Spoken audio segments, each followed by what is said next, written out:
To install a blueHDI intake kit, you'll need the following tools: a small flat screwdriver, a Phillips screwdriver, a 7mm socket head, an 8 and 10mm socket head, a T10 Torx bit for the airflow meter bolts, an AT20 Torx bit for the air filter cover, and that's it. Those are the tools you'll need. Remove the air feed pipe. Twist the pipe to the side against the clock and take it out from both the front cowl and the airbox. Then remove the engine cover. Just lift it up and it pops right off. That's it. Next is the main air feed pipe.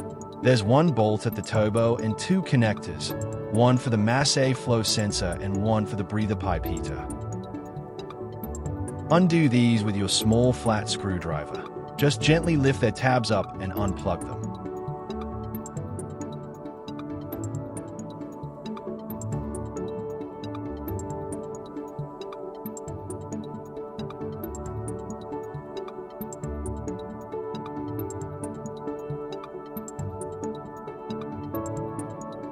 Then unscrew the bolt holding the pipe to the turbo.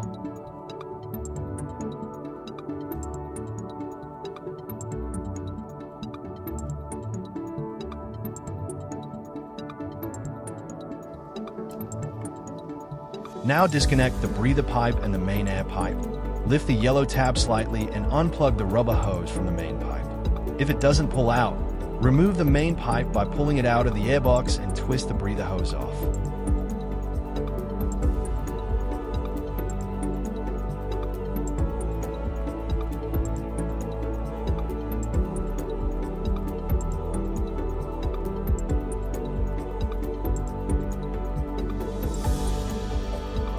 The breather heater.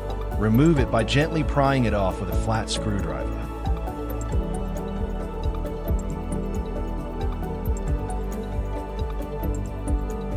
Some cars have a heater element in their breather hose.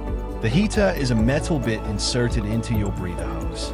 If you have this as a metal bit, and you have these pins here, that means this is a fully functional element, which you need to keep. Do not remove it. If there's a plastic bit only, without any contacts in it, remove it and chuck it into the bin and use this adapter instead. Plug the large end instead of the fake sensor, and that's it. Next, undo the 13mm bolts that hold the airbox bracket.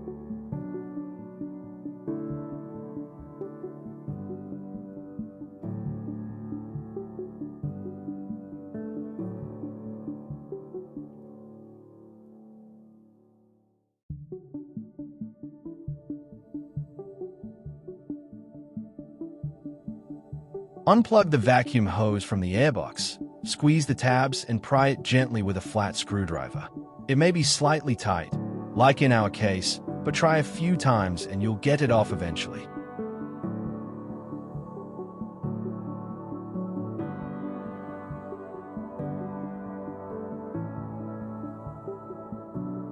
Now you have your air filter assembly. First, unscrew the 3 T20 bolts on the top and remove the cover.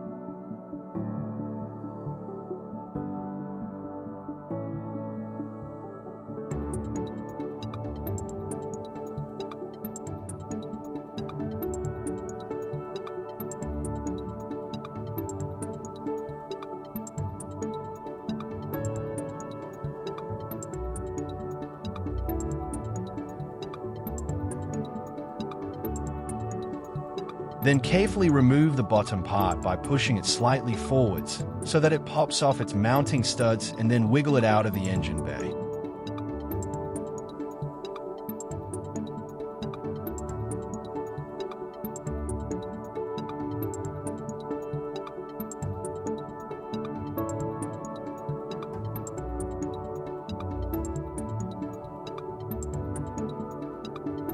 Remove the metal bracket that is left on the engine.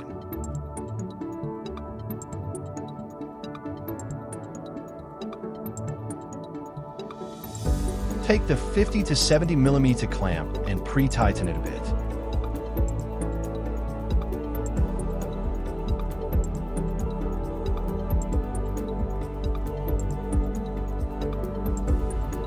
Put it on the main turbo hose's narrower end. It's best to keep the clamp's bolt facing upright.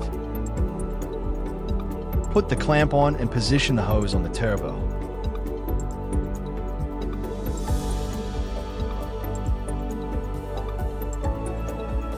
Next, slide the 16 to 27 mm clamp on the breather hose and insert it into the silicone hose.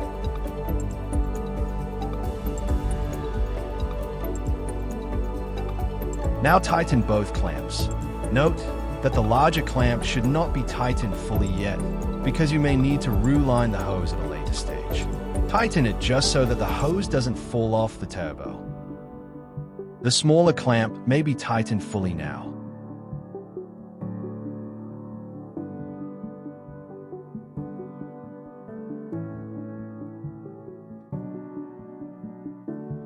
Now, remove your airflow meter from the airbox cover. Keep the bolts, you'll need them later. Here you have your airflow meter, which needs to be installed into the provided adapter pipe. What you do is insert it here. Make sure to insert it facing the exact direction as shown. Put the original screws in and slightly tighten them, but not fully yet.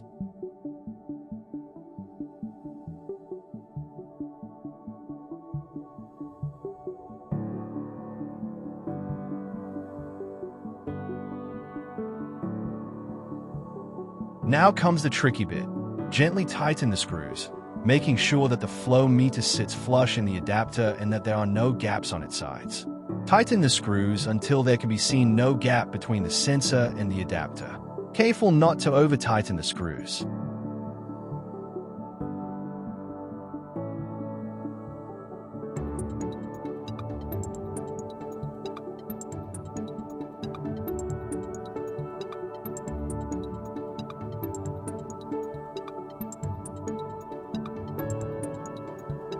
Take a 60 to 80 mm clamp and slide it on the main turbo hose. Afterwards, insert the flow meter assembly into the hose. It's a tight fit, so it may take a few tries to get it right.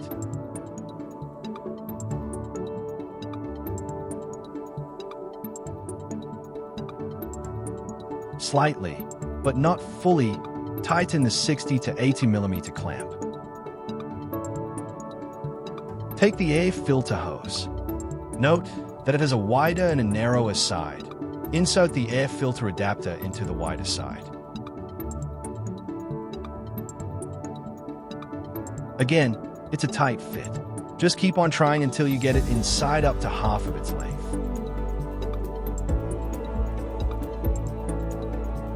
Now it's time to put on the air filter. Slide the filter over the adapter.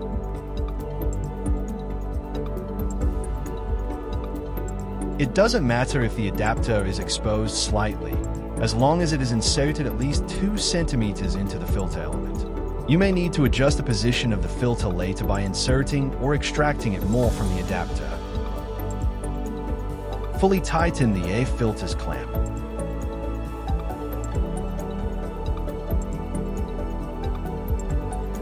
Next is the heavy-duty clamp. Slide it all the way towards the air filter. You may need to unscrew the nut a bit, give it some slack. Position it on the very end of the hose and make sure that the stud is kept in an upright position.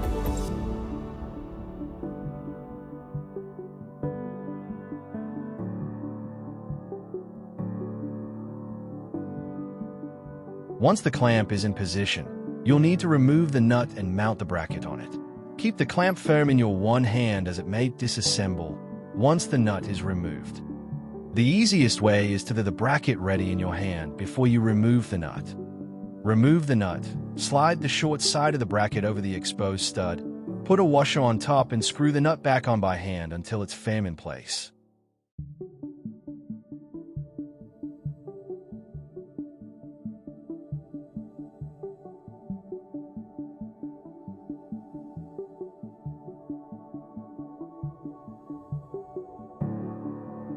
Mounting the support bracket.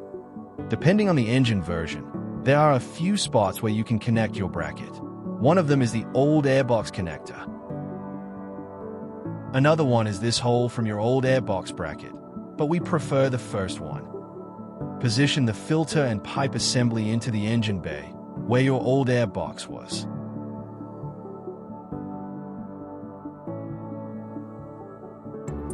Now slide the remaining 60 to 80 mm clamp on the other side of the hose. Mount the hose on the flow meter adapter.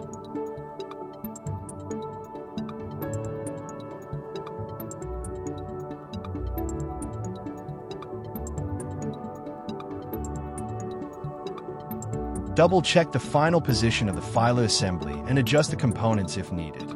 Secure the long end on the bracket to the previously shown mounting point.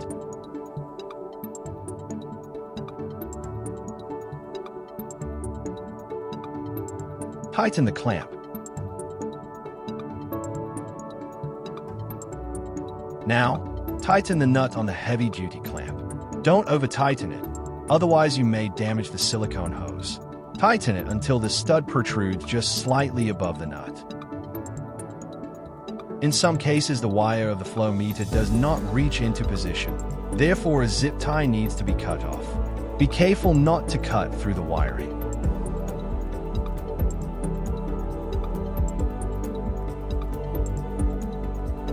Position the flow meter adapter so that the connector wire and the vacuum hose would reach it easily.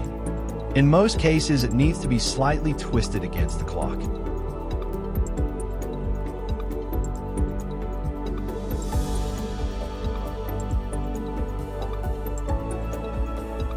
Once you've found the best position, fully tighten all the clamps, including the one on the turbo, if you didn't do this before.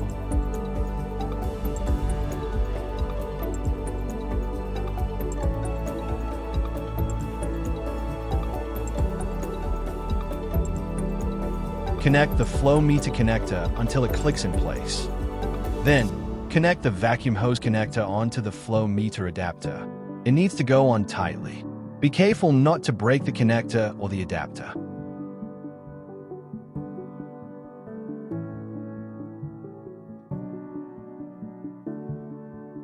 It's up to you if you want to reinstall the engine cover or leave it as it is. Congratulations! You successfully installed your intake kit.